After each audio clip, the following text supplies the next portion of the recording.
Cristiano Ronaldo vient de faire l'impensable.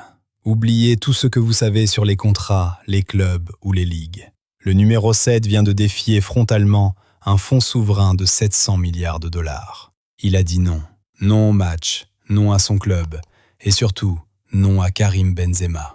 On ne parle plus de football ici. On parle d'un homme qui a décidé qu'il était le seul maître à bord d'un pays entier. Comment en est-on arrivé là? Comment un joueur de 40 ans peut-il dicter la politique de transfert d'un club rival? Attachez vos ceintures, car ce que vous allez découvrir est le braquage de pouvoir le plus spectaculaire de l'histoire du sport. Mais avant d'analyser le coup de force de Ronaldo, regardez ce chef-d'œuvre d'incompétence. Al Ittihad, l'un des clubs les plus riches du monde, a tenté de nous faire croire que Benzema s'entraînait normalement. Problème, c'est du Photoshop d'amateur. Regardez ces zones blanches sur le maillot, ce détourage digne d'un stagiaire de 3e. Ils ont menti. Ils ont tenté de masquer le fait que le Ballon d'Or 2022 est en guerre ouverte. Pourquoi? Parce que le clan Benzema a jugé l'offre de prolongation irrespectueuse. Karim refuse de jouer, il ne s'entraîne plus, et il a déjà un accord avec Al Hilal. Le scandale est total. C'est là que le GOAT entre en scène. Ronaldo apprend que son rival direct, Al Hilal,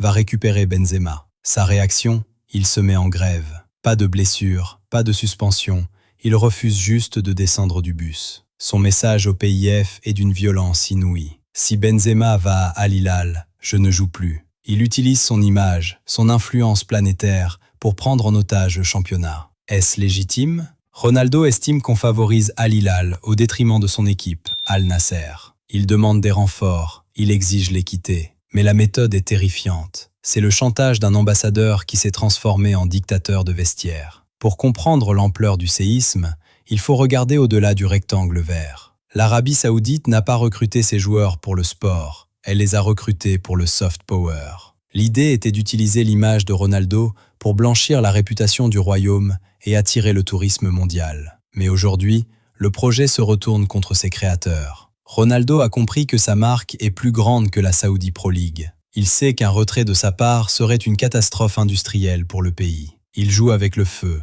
il joue avec les nerfs des princes. C'est un rapport de force inédit où le salarié possède les clés du coffre-fort de son employeur. Si l'Arabie Saoudite plie, elle perd sa crédibilité. Si elle frappe, elle perd sa star. Regardez l'effectif d'Al Nasser. Sadio Mané, Joao Félix, Kingsley Coman, Inigo Martinez. Ce n'est pas une équipe saoudienne, c'est une sélection mondiale. Et pourtant, Ronaldo se sent abandonné. Sur le plan tactique, Al Nasser est déjà l'une des équipes les plus complètes du pays. Pourquoi exiger plus? Parce que le football est devenu secondaire. On est dans une bataille d'ego. Ronaldo veut être le seul soleil de cette ligue. Voir Benzema rejoindre le leader du championnat avec un contrat de 6 mois validé par le PIF, c'est pour lui une déclaration de guerre personnelle. Il refuse de n'être qu'un pion dans l'échiquier saoudien. Quel est le futur pour cette ligue? Si un joueur peut bloquer un transfert entre deux clubs qui ne sont pas le sien, la Saudi Pro League n'est plus une compétition, c'est une cour de récréation de luxe.